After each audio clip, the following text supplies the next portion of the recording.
This is our Common Craft video on quotation marks. Quotation marks are used to see who is speaking. Most quotation marks are used in stories.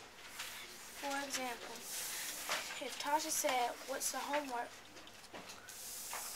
you will be able to see what they are saying. Here's how you use quotation marks. Before you use a quotation mark, you use a comma. You have to do this to separate from what the person is saying from the sentence. See, just like Malia said, "Hey Tasha," that's when you use the comma. If we didn't have quotation marks, we wouldn't know who was talking. If the quotation marks in the sentence separates them with the comma.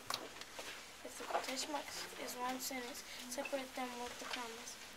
Thanks for watching our Common Craft video on quotation marks.